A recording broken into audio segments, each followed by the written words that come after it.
del hábito de la puñetita, la no mental. Bueno, este va a durar media hora, o sea, porque llegamos a la iluminación, güey. ¿Ya? ¿Ya empezamos? Ese va a ser el intro. Eso va a ser el intro.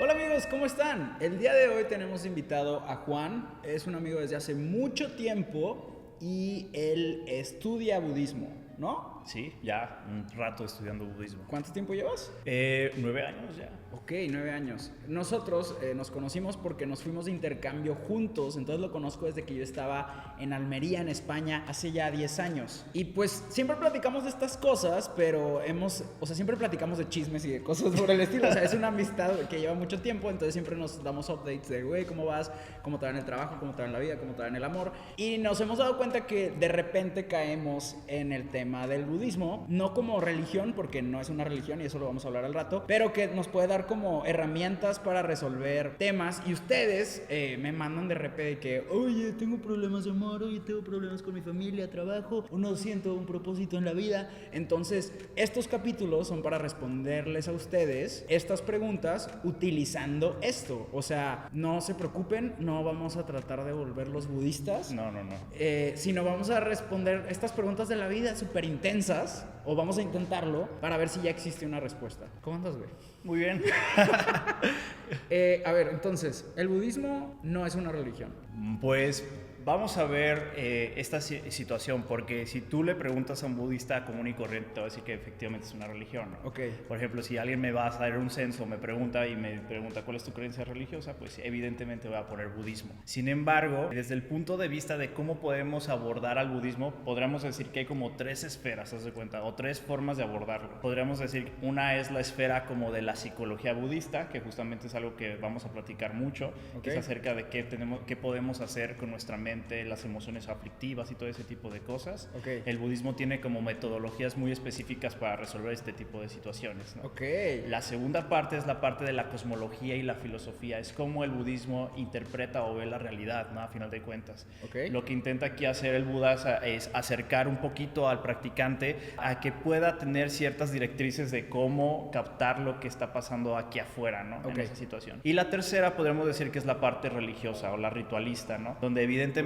tiene que ver con una costumbre, una tradición, ciertas ideas de países donde se desarrolló el budismo, donde le dan como una especie de disfraz de cuenta a este tipo de enseñanzas. Para que sea más en masa. Exactamente. Entonces es psicológica, ritualística y filosófica. Filosófica. Ajá, Ok, filosófica. muy bien. Acá entre nos, güey. ¿Por qué la gente se acerca al budismo? O sea, casi siempre siento que la gente se acerca a movimientos espirituales porque les está cargando el payaso. Esto es algo bien interesante, porque si nosotros hacemos un poquito una revisión rápida, nosotros nos vamos a dar cuenta que son muchas señoras, por ejemplo, ¿no? Ok. Generalmente cuando me toca dar algún curso o una charla, siempre son muchas señoras. Y una de las preguntas muy latentes que les hago es ¿por qué se acercan al budismo, no? Ok. Realmente muchas personas se acercan con ideas muy erróneas del budismo. Lo que se busca en el budismo muchas veces son como cosas mágicas para resolver de un instante los problemas, ¿no? Entonces, evidentemente, cuando se topan con algo que es bastante práctico, luego rehuyen en esa situación, ¿no? Claro, trabajar en ti. Exactamente. Y creo el budismo o cualquier otro camino espiritual te pide que trabajes en ti, solo que cada quien interpreta lo que le da la gana, ¿no? Exactamente. Muchas veces le damos la responsabilidad a ciertos rituales que creemos que van a hacer algo mágico y van a resolver nuestra vida. Hace rato estábamos platicando que justamente hay un balance entre ir al psicólogo o psicoanálisis y el budismo, porque el budismo tiene estas respuestas de toda la vida, porque a la gente siempre le carga el payaso por amor, por la muerte, por dejar ir, y demás, y el psicoanálisis es de que esta es tu historia. Exacto. Entonces se necesitan los dos, ¿no? Exacto. Y esto que tú mencionas es algo muy importante, porque creo que la base, si nosotros podemos observar a lo que le pretendía el Buda, era justamente dar una respuesta a lo que él vio como un problema, ¿no? Okay. Y esto es algo bien importante, porque él quería resolver, a final de cuentas, a través de su propia experiencia, algo que le pasaba al ser humano, ¿no? Tengo una pregunta, espérate, güey. Sí. Para la gente que no sepa, ¿en qué se parece Avatar, la serie animada, y Buda? Es bien interesante porque los creadores de Avatar son budistas, de hecho, es del budismo tibetano. Ok. Prácticamente lo que te platica Avatar es una especie de un símil entre lo que pasó con el budismo en Tíbet y la invasión china. Por ejemplo, podemos hacer los símiles, por ejemplo. O sea, ¿los malos de Avatar son los chinos? Prácticamente, de hecho hay muchos tipos de símbolos que equiparan la Nación del Fuego con China, por ejemplo, el color rojo, ¿no? Ok. ¿De qué color es la bandera de China? Roja, por ejemplo. Dios. Y ahora te vas, por ejemplo, a la Nación del Aire, que esto es con los tibetanos. ¿Dónde está Tíbet? En las montañas. ¿Dónde estaban los templos de los maestros aire? En las montañas. Los maestros aire son monjes. Ok. Todo ese tipo de cosas. Y los monjes renacen, ¿no? Sí, en cierta manera hay una creencia en el budismo que es el renacimiento, que es muy distinta a la reencarnación. A ver, ¿cuál es la diferencia entre renacimiento y reencarnación? Ah, Porque todos podemos tener renacimientos en nuestro día a día, ¿no? Es algo más o menos que se plantea por allá. Prácticamente lo puedo explicar como la reencarnación es como si nosotros pasáramos un líquido de un frasco a otro. Lo que te plantea el concepto de reencarnación es que es prácticamente el mismo líquido pero con otro envase, ¿no? Ok. Y el renacimiento, que es lo que se sostiene en el budismo. ¡Ay, espérate! Todo bien. Ok. El renacimiento de lo que se sostiene en el budismo es como algo un poquito más complejo que incluso el Buda rehuía un poco en explicar ese tipo de situaciones porque luego decía que los seres humanos nos clavábamos mucho con esas cosas, ¿no? Sí, porque decíamos, ay, no fue así como me dijeron. Exactamente, o a veces ese tipo de entendimientos bloquea mucho al practicante y está más preocupado por esa situación que por resolver cosas aquí. O sea, el renacimiento, la reencarnación a veces es como el pasar conocimiento a otra persona, ¿no? Y que siga esa esencia. Pues no precisamente de que, traté mal a alguien y ahora voy a hacer una cucaracha. Es que justamente como tú lo mencionas, eso es muchas veces hacerlo una caricatura, ese tipo de figuras. Y lo que te decía del renacimiento es más parecido, como lo explicaba el Buda, es como si una llama de una vela pasáramos esa llama a la otra vela. La pregunta que hacía Buda aquí era, ¿es la misma llama? Es como esa cuestión. Entonces esa es la situación, porque si tú te fijas, la llama es en sí un proceso que necesita de elementos que se está sucediendo para que esté realizando ese fenómeno. En cambio, la reencarnación es como una teoría un poquito más simple de algo que es sólido, lo pasas a otro frasco y ahí pues se acabó. Tan simple, porque yo aprendí a ser humano y si me toca ser salamandra, no sé cómo escalar paredes, güey. Por ejemplo, esa concepción de renacer en otro tipo de seres y ese tipo de cosas, obviamente se venía muy influenciado de la cultura en donde se desarrolló ese tipo de teorías, ¿no? Okay. Era la forma en como ellos tenían en ese tiempo de explicar. Sin embargo, yo creo que el hecho de renacer como tú lo explicaste es algo muy importante si nosotros consideramos que en cada momento estamos renaciendo. Imagínate la oportunidad que tenemos básicamente cada momento para cambiar. Claro, todos los días se nos olvida que podemos renacer todos los días y esto no importa en lo que creas. Exactamente. Todo es un switch en cómo pensamos. Pero bueno, creo que mucha gente que está viendo este video seguro tienen como el corazón roto o algo así. ¿Qué dice el budismo sobre esto, sobre las relaciones personales? Híjole, es algo bien complejo en la relación del budismo porque generalmente el budismo se le achaca mucho esa cuestión de lo solitario, estar alejado de todo, este tipo de dejar cosas. Ir. Y esto es algo bien importante porque viene de un discurso que el Buda tenía por ahí, muy importante, que era como la mejor forma de vivir solo, ¿no? Ese tipo de enseñanzas. Okay. Donde justamente, rápidamente, para no contar toda la historia, pero así muy rápido, había un monje ya muy viejito, que se llamaba Tera. Okay. Este monje viejito... Como la unidad de medida. Sí, como el terabyte, exactamente. Tocayo. El tocayo. Y yo me imagino que sí, pero a lo mejor estaba un poquito gordito, no sé, algo así. Entonces, este monje ya anciano escuchó un día al Buda decir que la mejor forma del practicante era vivir solo, y lo que él pasaba es que prácticamente se la vivía solo, ¿no? Iban a comer los monjes y él se apartaba, ¿no? Iban a meditar en conjunto y él se apartaba. Y así constantemente el monje se apartaba de la comunidad de monjes. Entonces los monjes eran bien chismosos y veían esto y como que resentían un poco el alejamiento de Tera, ¿no? Entonces un día le van y le chismean mencionan a Buda. Oiga, Buda, este señor siempre se aparta porque él dice que usted enseñó la forma de vivir solo. ¿Qué tanto hay de cierto, no? Y lo que hace el Buda es mandar a hablar al monje y le hace que le explique el por qué se separa y cómo entiende lo del vivir solo, ¿no?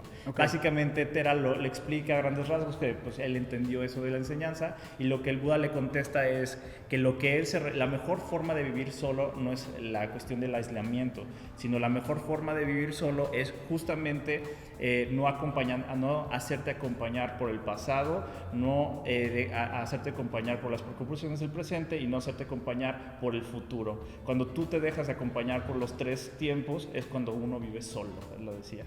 Entonces esa es la mejor forma de vivir solo, ¿no? En esa cuestión. Entonces me pareció como una muy buena enseñanza. Estar presente con otra gente sin cargar el pasado ni el futuro. Exactamente. Si no, porque aunque tú te vayas a una montaña, siempre vas a estar acompañado de... Imagínate cuánta gente no hay en el pasado, por ejemplo. Ajá, de todas tus cargas. Exactamente.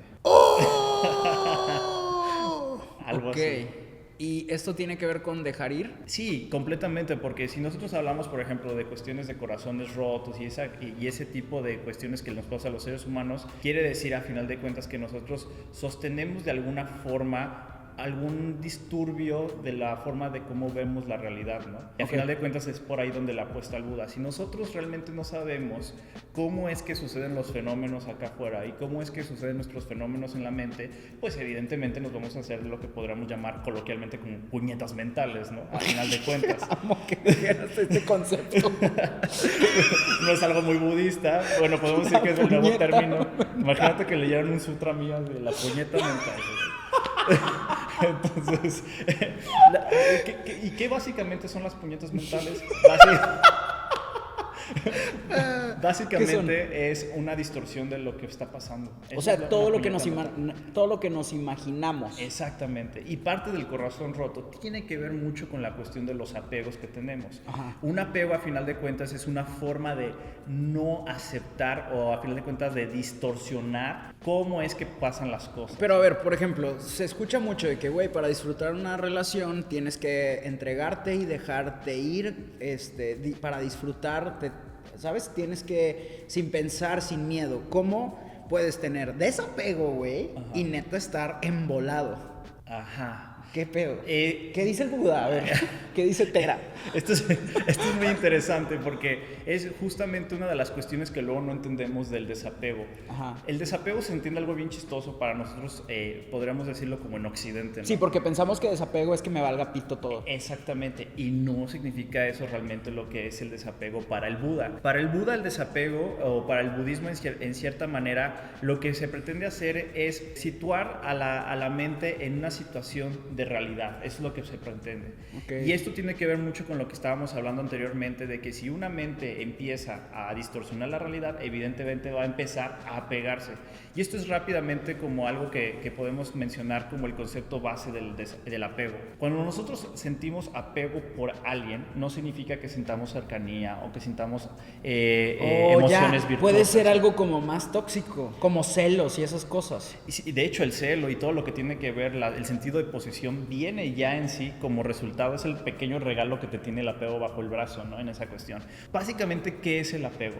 Es lo que ¿Sentir pasa, que necesitas? Más o menos va por ahí. Incluso, por ejemplo, lo que tiene que ver el apego, cuando se presenta una cuestión de apego, vamos a hablarlo como una especie de fenómeno de placer. Haz de cuenta que aquí hay un fenómeno que te causa placer. Te está dando cosas buenas. Exactamente. Y tú quieres más. Eso es apego. Exactamente. El hecho de querer más es donde empieza el gran peligro. Porque querer más ni siquiera es disfrutar el presente. Completamente. Debe ser querer completamente lo que tienes. No, y además aparte de eso es negar parte de la realidad, porque nosotros sabemos con la cuestión de la impermanencia es que las cosas que ya afuera no pasa son impermanentes. Sí. Entonces el hecho de que nosotros ya queramos borrar la cuestión de la impermanencia porque es algo que nos gusta. Quiero esto para siempre. Exacto. Ahí ya es de amiga, date cuenta, no va a pasar. ¿Sabes? En esa cuestión. ¿Por qué? Pues porque la realidad no te da. Dime fenómenos que realmente sean permanentes en esa cuestión. Todos los fenómenos. El cambio, exactamente. El cambio está constante. constantemente. Entonces, cuando nosotros empezamos a ignorar esos aspectos de la realidad,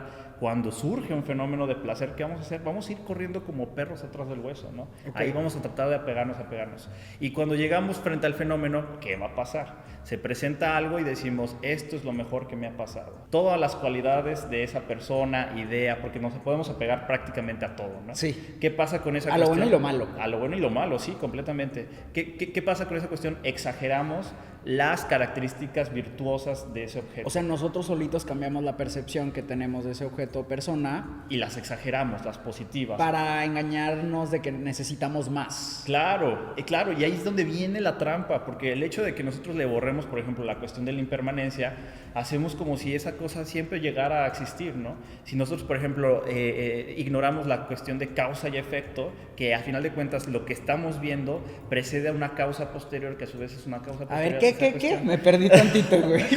Bueno, la cuestión de causa y efecto es un término que es el famoso karma. Karma, en el ok. budismo. Exactamente. Que luego vamos a hablar a fondo del karma. Exactamente. Y, o sea, el asunto del apego es que si nosotros borramos las cuestiones de la realidad, ese fenómeno de apego, lo que vamos a hacer es justamente tener más hambre de esa cuestión, esa ansia de obtener esa cosa. Es como si una persona la volvemos una droga. Prácticamente.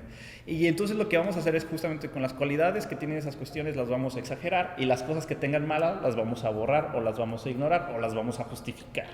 ¿Y qué prácticas puedes hacer para tener ese balance? O sea, ¿cómo neta puedes estar en el presente para sí disfrutar la relación que tienes, pero no estar sufriendo por dentro porque se va a acabar un día?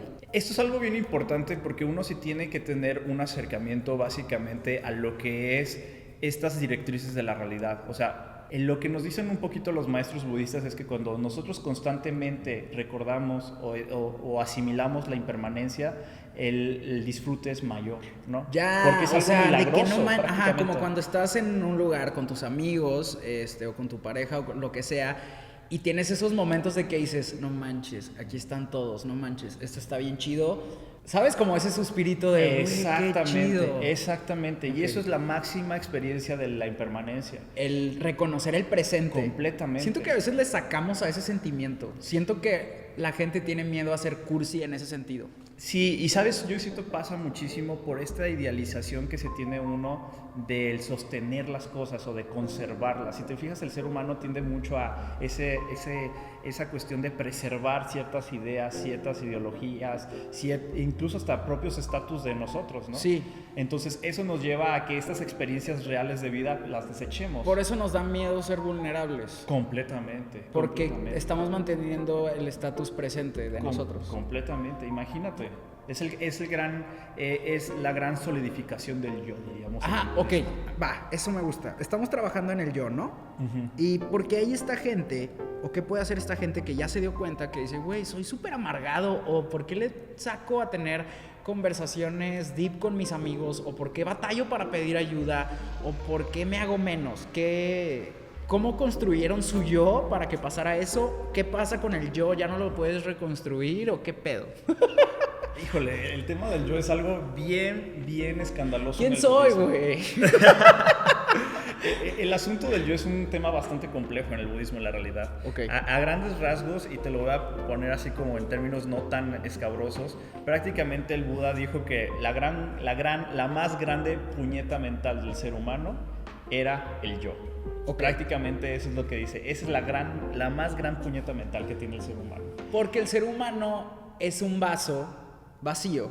Prácticamente. Y se cree una jarra de Jamaica. Prácticamente es como si nosotros analizáramos el concepto del yo como si fuera el concepto del sushi. Haz de cuenta. Ok, a ver. Vamos a ver. Ok. No entiendo nada hasta ahorita, güey, pero estoy emocionado por dónde vamos a llegar. Ok. Cuando yo te digo, ¿qué es el sushi? Pues tú me dices... Pues, es arroz con normalmente pepino y tal vez un pescadito ahí, crudo. Si te fijas, para empezar no es algo sólido, sino que depende de sus partes, ¿no? Depende del arroz, depende del alga, depende del pepino. Sí, claro. Y si te vas a Culiacán, ya valió toda esta analogía, güey. Ahora, ¿qué pasaría, por ejemplo? Porque ella, o sea, No, y aquí también le ponemos de que frijoles, chorizo. Ahora, eso es algo importante, porque ¿qué pasaría si el sushi no tiene alga? ¿Dejaría de ser sushi? O en vez de arroz le ponemos lenteja, o si no lleva la forma de rollo y mejor lo hacemos como un tazón. Entonces, ¿qué es lo que hace que sea el concepto del sushi? Algo así funciona la cuestión del yo, haz de cuenta. A ver. Algo así. Lo que pasa es que si te fijas, nosotros siempre solemos, también como lo hacemos con las relaciones de apego, solidificar la cuestión, ¿no? En la relación de apego decimos, es el más guapo, es la más guapa, es el mejor, es la mejor. O sea, todo ese tipo de cosas. Solidificamos y es algo inamovible. Ok. Eso también pasa con nosotros. Nosotros hacemos... Pues es como cuando compras algo muy caro, ¿no? O sea, dices, no, pues ya me voy a quedar con esta persona, seguro tomé la mejor decisión. Por eso vamos a estar juntos para siempre. O sea, tú te autoconvences, ¿no? Claro, es el autoengaño a final de cuentas. Y por ejemplo, con nosotros pasa lo mismo, porque si tú te pones a pensar, le dices, ¿qué es Héctor? Tú dirías, pues Héctor es una persona, tiene tantos años, vive en tal lugar, se dedica a hacer esto. Empiezas a definir a Héctor, pero si te fijas, al final de cuentas, si tú... Todas son cosas de afuera. Y además deja de eso, son fenómenos que están en constante, ¿cómo se llama? Interdependencia, ¿cómo llamarlo? Como están en constante actividad entre ellos. O sea, Héctor depende de muchas situaciones para que nosotros veamos ahorita al Héctor, ¿no? En esa cuestión. Y además el tiempo es algo inventado. Completamente. Entonces, imagínate, incluso el tiempo es un factor más que solidifica la cuestión del yo, ¿no? Claro. Entonces, eso es lo que decían los maestros, lo que decía, muchas veces los seres humanos se sienten muy autónomos de esa cuestión. De hecho, la autonomía es una de las palabras que más, en cierta manera, malentendemos y aplaudimos en las sociedades modernas. Decimos, es autónomo. Soy emocional. Único y especial. Exactamente. Y ¿Qué tiene de malo ser único y especial? No es que no tengan... No es que tenga algo de malo, sino que realmente no es algo real. Ese es el asunto, ¿no? En esa cuestión. Y decía... ¿Y cómo puedes ser feliz sabiendo que eres alguien del montón? Que puedo entender eso. O sea, creo que está chido que no sientes un peso extra porque sientes el peso como humanidad, ¿no? Uh-huh. Pero ¿cómo puedes ser feliz sabiendo que no eres especial? Yo creo que tiene... ¿Por qué se nos vende Bueno, yo entiendo que se nos vende el que puede ser especial porque para ser especial necesitas todas estas cosas que comprar. Claro. El consumo se basa básicamente en la individualidad, ¿no? Y lo que se pretende en este tipo de tradiciones espirituales es que tú observes cómo estás de interdependencia con lo demás. Eso es lo importante. Cuando tú observas que eres interdependiente y que tú dependes... ¿Qué es ser interdependiente en términos súper coloquiales? Básicos. Ajá. Que nosotros necesitamos de muchas cosas o de muchos elementos para existir. Por ejemplo... O sea, que la aprobación de tus papás, que te quiera tu novia, sacar buenas calificaciones, ¿todo eso? No, eso va en la puerta de la puñeta mental. La interdependencia tiene que ver más con cuestiones, por ejemplo, somos dependientes completamente del oxígeno. Imagínate que se acaba el oxígeno. Ya. Morimos, ¿no? Sí. Somos dependientes, por ejemplo, del alimento, somos dependientes, por ejemplo, del hábito. De la puñetita, la no mental. Podríamos decirlo. Entonces, si te fijas, hay muchas cuestiones de interdependencia. ¿Por qué? Porque a final de cuentas, esas circunstancias que tenemos esa interdependencia, uh-huh, es cuando conectamos con los demás. Por ejemplo, si tú todas las cosas que tenemos en común nos hacen conectar. Completamente, porque tú observas... Y queremos ser especiales, pero nos sentimos vacíos porque no conectamos. Exactamente, ahí está como la clave de muchas cuestiones. Empezamos a hacer como la situación de no observar lo que, por ejemplo, incluso todo lo que traemos puesto depende de muchas cosas. Imagínate cuántas personas no pasaron por el hecho de todo lo que traemos puesto. Claro. Todos los esfuerzos, todo ese tipo de cosas así. Entonces nosotros ahí es donde nos colocamos en una cuestión no del montón, sino a final de cuentas ser una persona que está en función a lo que hacen las demás personas y en función de otras más, y se va haciendo como una gran red, ¿no? En esa cuestión. Y ahí ayuda un poquito a destrozar un poquito el término del ego, ¿no? A ver, entonces, queremos ser especiales porque eso nos hace felices, pero a la vez mucha de la felicidad está en conectar. Exacto. Con los demás, y conectamos encontrando en lo que somos iguales, no en lo que somos diferentes. Exacto. Pero ¿es malo ser único o querer ser único? Yo creo que lo malo es que esa cuestión de ¿qué tan real es ese concepto de ser único? Esa es la cuestión, ¿no?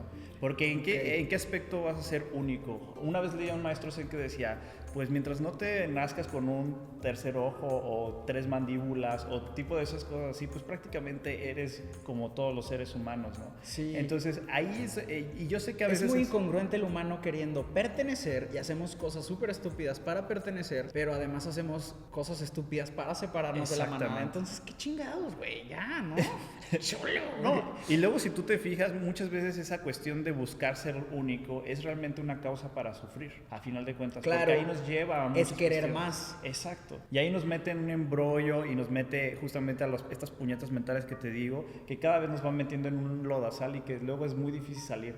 Por eso luego las sociedades se creen muchas de las cosas que se cuentan a sí mismas, ¿no? La religión, el estatus social, el éxito laboral, la historia, o sea, todo ese tipo de cosas a final de cuentas nos llevan a realmente ser únicos, ¿no? Somos mexicanos, somos regios, somos hidrocálidos, somos esto, o sea, tratar de esa cuestión es a final de cuentas, de cierta manera, partir la realidad y realmente no ser parte de lo que está pasando. ¿Tú crees que a la realidad le importa que seas regio o hidrocálido o de Zacatecas? A la realidad no le importa eso, ¿no? Claro. La realidad está ¿Los sucediendo. hidrocálidos es donde vive Aquaman? No, es un pequeño pueblo en el centro del país. Ah, ok. Un saludo. ¿Dónde vive Aquaman? Atlántida, sí, Ah, sí, Atlántida, sí. Y es fría. Ah, ok. No, pues no. Aguas a veces también. Los hidrocálidos son enemigos mortales de los atlántidos. Oye, sonaría padre, ¿verdad? Estaría Hay que chido. vendérselo a Aquaman. DC, échenle un ojo a Aguascalientes.